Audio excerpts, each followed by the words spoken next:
In this chapter section, we will take a look at the electrode and cell potentials. Please read the detail of this chapter section from the OER textbook, chapter 18.3. From the previous chapter section, we learned that the electrodes are the external circuits that connect the two half reactions together, and the two electrodes are cathode and anode. Cathode is where the reduction occurs, and anode is where the oxidation half reaction occurs. In this chapter section, we are going to take a look at the driving force that drives the electron to go from the oxidation half reaction to reduction half reaction, or going from the anode to cathode. The driving force that helps us to predict the spontaneity for the redox reaction is called cell potentials. Cell potential is the different potential between two half cell cathode and half cell anode. And pretty much this potential for each of these half cell is described the energy that associated with the transfer of the charge, or we also known as voltage. The symbol that is used for cell potential is E subscript cell. And for the potential that is belong to the half cell reduction, which is the cathode, would be E subscript cathode. And for the half cell that belong to oxidation would be E subscript anode. For the cell potential that measure at the standard condition, we call them standard cell potential, and the difference is with the naught sign. Again, similar to the delta G naught and delta H naught and delta S naught that we learned earlier, the naught sign represent the standard condition. If you have the concentration, it would be 1 molar concentration. If you have pressure, it would be 1 atm pressure or 1 bar pressure, and for the temperature would be at 25 degrees Celsius. Again, the formula for cell potential are the same, except if you want to specify at the standard state condition, then you will need to add the naught sign with the cell potential. Note that the potential of a single half cell, for example, half cell cathode or half cell anode, cannot be measured because the transfer of electron requires both a donor and a receptor of the electrons. And it is only the difference in potential between two half cells that can be measured. Therefore, a half cell potential such as half cell cathode and half cell anode can only be assessed relatively to another half cell. And the half cell that we are going to use as the standard, as a reference, is called the standard hydrogen electrode, or She cell. This standard hydrogen electrode is served as a universal reference for cell potential measurement. And we are going to assign this standard hydrogen electrode with the exact value of 0 volt as its potential. Therefore, anything that measure against the standard hydrogen electrode, whatever value reading that we obtain, the half cell potential would be that value, because we already set the standard hydrogen electrode as 0. For example, let us consider the electrochemical cell between the standard hydrogen electrode and copper electrode. What we are going to compare here is the ability of the two electrodes to accept electron, or what we call this the standard reduction potential, because accepting electron would be reduction, right? So we are going to take a look at which one is going to be better receiving electron or have a higher value of the reduction potential. As you see from this figure, when the two electrodes are connected together and we connect voltmeter between them, the flow of electron is going from the standard hydrogen electrode to the copper electrode, and the voltmeter read 0.337 volt. These numbers represent the difference in potential between two half cells. And this value is represented by the cell potential E subscript cell, which we know that it comes from the difference between the half cell cathode minus half cell anode. And according to this electrochemical cell, we can see that the standard hydrogen electrode is the one that is losing electron, because electron going from the standard hydrogen electrode, and the copper electrode is the one that accepting electron. Therefore, in this case, the half cell anode would represent standard hydrogen electrode, and the half cell cathode would represent the copper electrode. And we know that the standard hydrogen electrode is the universal reference that is set at 0 volt exactly. So this value would be 0 volt. Therefore, this value allow us to be able to measure the half cell cathode that belong to copper, and in this case the half cell cathode that belong to copper would equal to the E cell that is connected with the standard hydrogen electrode. And because the half cell potential that belong to copper in this case that is coming from the cathode is part of the reduction half reaction, therefore we are calling this reduction potential, which is, according to this figure, is equal to 0.337 volt. To measure other reduction potential of different chemicals, all you need to do is replace this copper electrode with other substances and then measure the voltage against the standard hydrogen electrode. The value of the standard reduction potential for several substances shown on the next page. Here is the list of the standard reduction potential E0 subscript red. These values represent the reduction half reaction potential. Therefore, the chemical equation that is written have to be the reduction half reaction, which indicated by the chemical accepting electron, right? So that's the identity of the reduction half reaction. And here is the standard hydrogen electrode that we are used as the reference and is set at the exact 0 volt. The positive value of the standard reduction potential tell us that this compound right here has higher ability to accept electron compared to the standard hydrogen electrode. And the negative value of the standard reduction potential tell us that this compound has lower ability to accept electron compared to the standard hydrogen electrode. Or we can say that these positive reduction potential tell us that these compounds are more likely to undergo reduction half reaction when it's paired with the standard hydrogen electrode. And when you pair the standard hydrogen electrode with this compound that give a negative value of the standard reduction potential, it tells us that these compounds are most likely to undergo oxidation reaction compared to the standard hydrogen electrode. And we can also say that the higher the value of the standard reduction potential, the substance has higher ability to accept electron, therefore is most likely to undergo reduction, or we can say that it's most likely to be reduced, or it is a stronger oxidizing agent. On the other hand, if the value of the standard reduction potential is low, it indicates that that substance is most likely to giving off electron, therefore is most likely to be oxidized, or we can say that it is going to be a stronger reducing agent. According to this list, we can say that fluorine would be the strongest oxidant, and we can say that the lithium would be the strongest reductant. We are going to use this value for the next page to help us determine spontaneity of the redox reaction. Note that the value that we are going to use is going to come directly from the standard reduction potential. Therefore, this value will stay as it is. You will never have to switch the sign for it because we're going to use the standard reduction potential to calculate the spontaneity of the reaction. Here we are going to use the standard reduction potential that we saw from the previous page to help us predict spontaneity of the redox reaction. The equation that we are going to use is going to be the cell potential that come from the difference in potential between two half cells.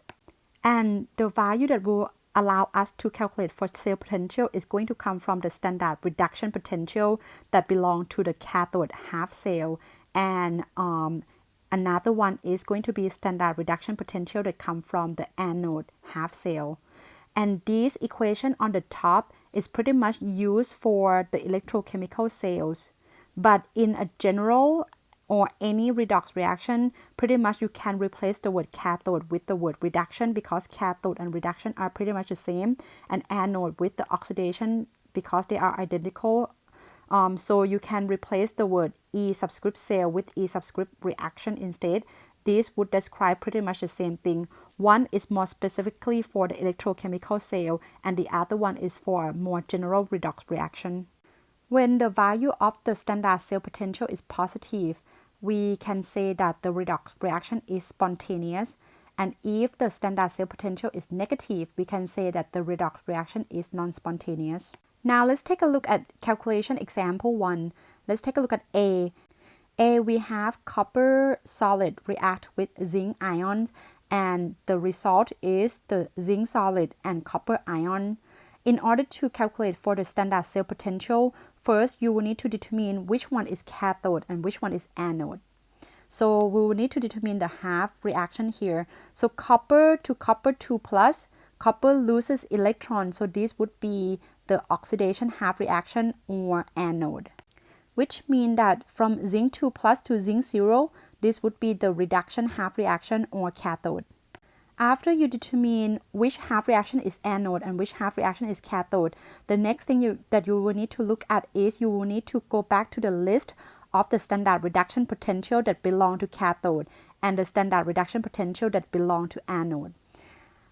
So I'm going to go back to the list and look up the value of the standard reduction potential that belong to zinc, which is negative 0.76 volt. Then let's take a look at the standard reduction potential that belong to copper, and that is positive 0.34 volt.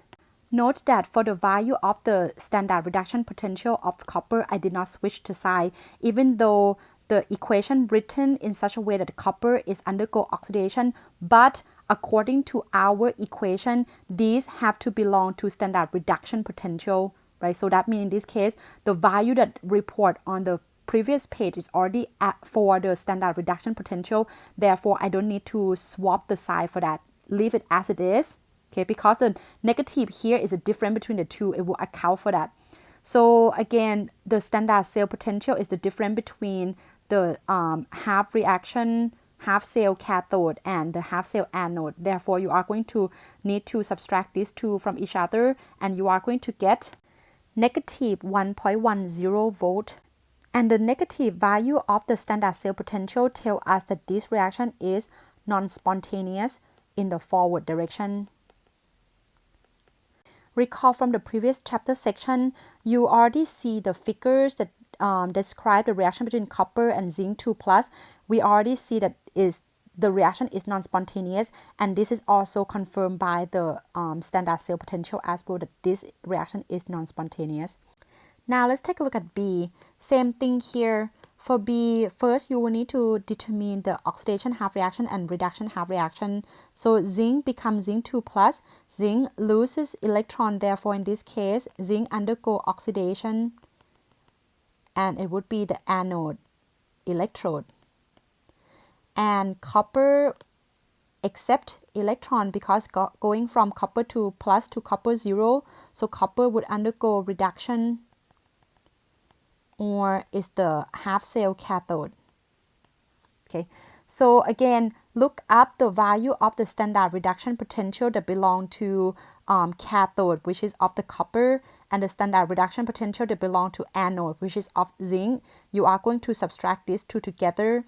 And going back to the previous page to look up those values, we will see that the value of the cathode standard reduction potential of the cathode, which is of the copper, is positive 0.34 volt. Okay, we are going to minus this from the standard reduction potential that belong to zinc, which is of the anode, and it is negative 0.76 volt. Okay, if you get the difference between these two, you will see that the result of this is giving you equal to positive 1.10 volt. Positive E cell tell us that this reaction is spontaneous in the forward direction. Note that the difference between A and B, they are almost identical, but the difference is that they just swap the reaction, right? They just swap the reactant and product together. So similar to what we mentioned earlier, right? If the forward direction is non-spontaneous, the reverse direction would be spontaneous. Vice versa, right? If the forward direction is spontaneous, then the reverse direction would be non-spontaneous, and that indicated by the positive or negative value of the E cell. Next, let's take a look at the standard reaction potential for the spontaneous redox reaction that is not part of the electrochemical cell, for example, this equation right here. So you are going to do the same thing because we need to find out the value of the standard reaction potential in order to figure out whether it's going to give you positive or negative. So that way you can determine whether it's going to be spontaneous or non-spontaneous. So we are going to go ahead, determine the conjugate pair between the redox reaction. So we get copper, and the other species is hydrogen, right? Copper going to copper 2 plus, copper loses electrons, so this would be oxidation, right? And hydrogen plus go to hydrogen 0, this would be reduction because accepting electron.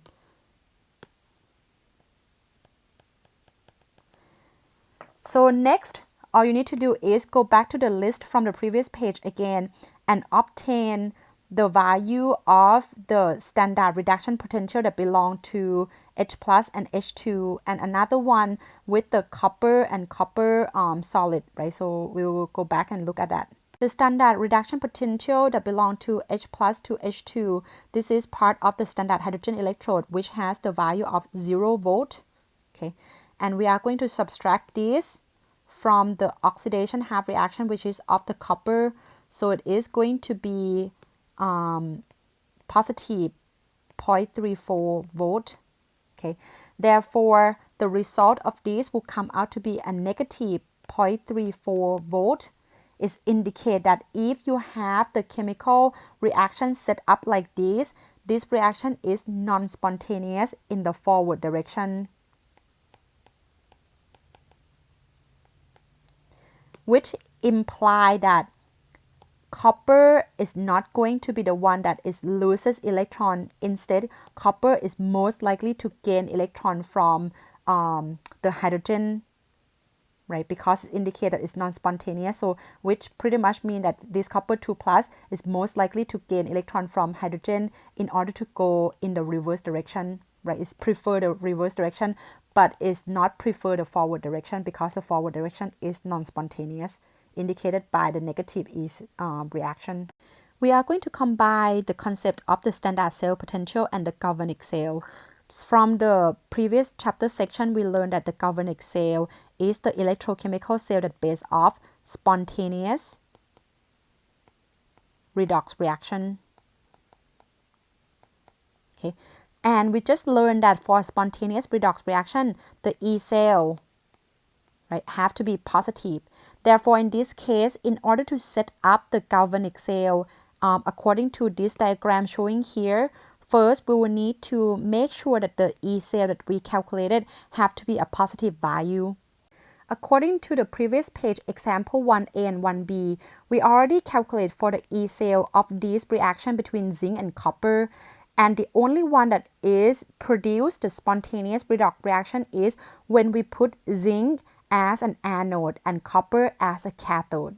And we already calculate the E cell for this cell potential, which is equal to 1.1 volt according to example 1b from the previous page.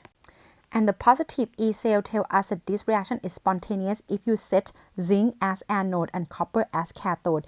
And this figure would represent the galvanic cell because it's based on the spontaneous redox reaction. Therefore, in this case, after you know which one is anode and which one is cathode that give off the positive E cell, next thing is you will need to be able to write the oxidation half reaction and also reduction half reaction as well. The oxidation half reaction come from the anode side. Oxidation means it is going to lose electrons. So in this case, it's going to be zinc solid loses electron, become zinc 2 plus 2 electron, right?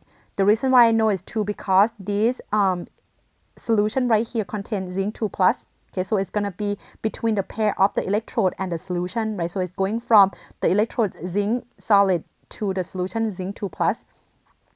And for the reduction half reaction is the reaction where the copper would accept electron. So it's going to go from copper 2 plus, right, become copper 0, right, because copper 2 plus would accept the electron.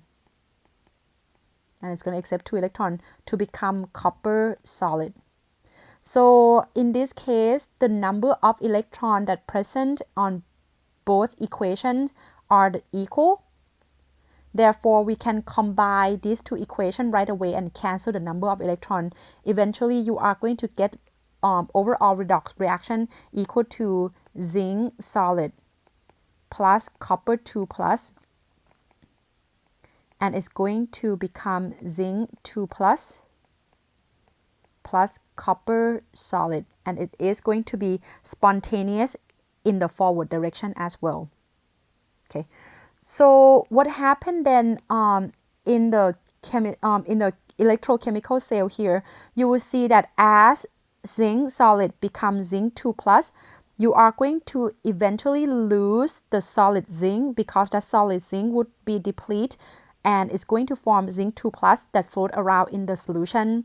However, for copper, right, so copper 2 plus, which is in the solution, once it accepts electron, it's going to deposit on the electrode. Copper is going to form more of the copper solid. Therefore, at the end, right, you are going to observe the electrode, the zinc electrode, to be decreased. The amount of the electrode will decrease, but the amount of the mass of the copper electrode will increase because of that.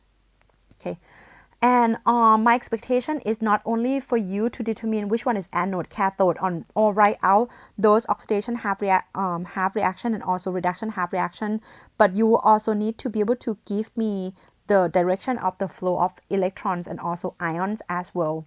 Okay, the flow of electron can be determined from the two half reaction. Okay, so the electron that is generated is going to be generated on the oxidation side because zinc is the one that is producing electron. Therefore, in this case, zinc would be electron rich. So the charge for this would be a negative side of the electrode, right? And the flow of electron would go from a more negative side, which have the more concentration of the electron, flow to the cathode side that have less concentration of the electron, right? Because copper would be the one that is going to be the positive electrode that accept electron. Okay. Now for the flow of the ions, this is also when you will need to look at the oxidation half reaction and also reduction half reaction as well. If you look at oxidation half reaction, we will see that over time, you are producing more positive ions. Therefore, you are going to end up with a lot more of the positive zinc 2 plus. It's going to cause this reaction to be charge unbalanced. Therefore, in this case, in order to balance the zinc 2 plus, the ions is going to flow to combine with zinc 2 plus would be chloride minus. Right? In order to neutralize this plus, you are going to get the anion. Therefore, in this case, the flow of chloride would go toward the anode. Right? So anion go with anode. And similar to reduction half reaction as well, as you are using more and more of the copper ions concentration will be decreased. Therefore, the charge in this beaker will be unbalanced. Therefore, in order to make the balanced positive charge, the potassium ion would flow to the cathode side to balance that charge. And example 3 here is similar to what I described earlier, and you are going to see an example like this on the exam as well. You are going to be given the diagram and are expected to determine which one is anode, cathode, and the flow of electron and so on. So you need to be able to fill out this diagram. So I'm going to give you a few minutes here to pause the video and complete example 3. When you finish it, resume the video again to check your answer. Alright, let's check your answer. This example 3 asks you to complete the galvanic cell. Therefore, you will need to know that the galvanic cell is based on the spontaneous redox reaction. So the standard cell potential have to be a positive standard cell potential. In order to make this galvanic cell to be a positive standard cell potential, you need to assign copper as a cathode and magnesium as anode. And this is because if you look at the standard reduction potential of the copper and the standard reduction potential of magnesium, you will get 0.34 volt minus negative 2.37 volt, and your cell potential will come out to be positive 2.71 volt, which indicates that this reaction is spontaneous. On the exam, if you accidentally swap between anode and cathode and your E cell comes out to be a negative value, all you need to do is to swap them and then recalculate this again until it's become a positive value, because we are looking at galvanic cell that indicate that this reaction have to be spontaneous, which is a positive E cell. Next, let's take a look at oxidation half reaction. So in this case, it would be magnesium. Oxidation means losing electron. Therefore, in this case, it's going to go from magnesium solid to magnesium 2+.